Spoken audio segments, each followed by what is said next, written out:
I know I've got a fiduciary responsibility to be forthright with the district, to speak with clarity when I've come to a decision on an issue, and to let the district know how I view critical matters that are facing our country. And as it relates to Iran in particular, I have wrestled with this. I cannot wrap my mind around their mindset. And if anyone on the call tonight can prove me otherwise, please call the office and send me the material. I want to see it.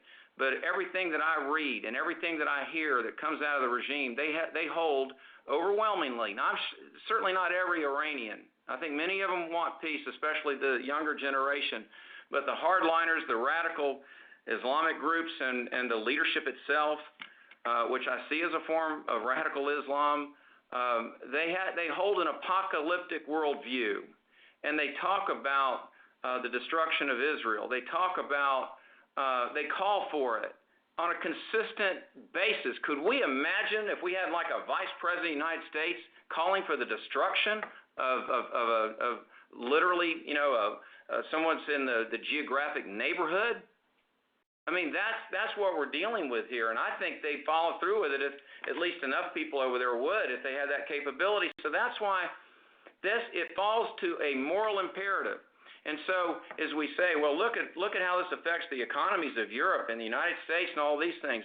Look, this is what should give an American president and a Secretary of State the backbone to not blink when they're negotiating with the Iranians and indeed negotiating with our European allies, to say, no, we are not agreeing to that, because it gives them a pathway to a nuclear weapon.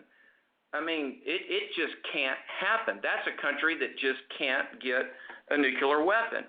And that's why, though it's been negotiated in good faith and it represents an extraordinary amount of effort by the administration, I think it is fundamentally flawed. And I'm sorry that it's the case, because I wish I could support it, but I can't.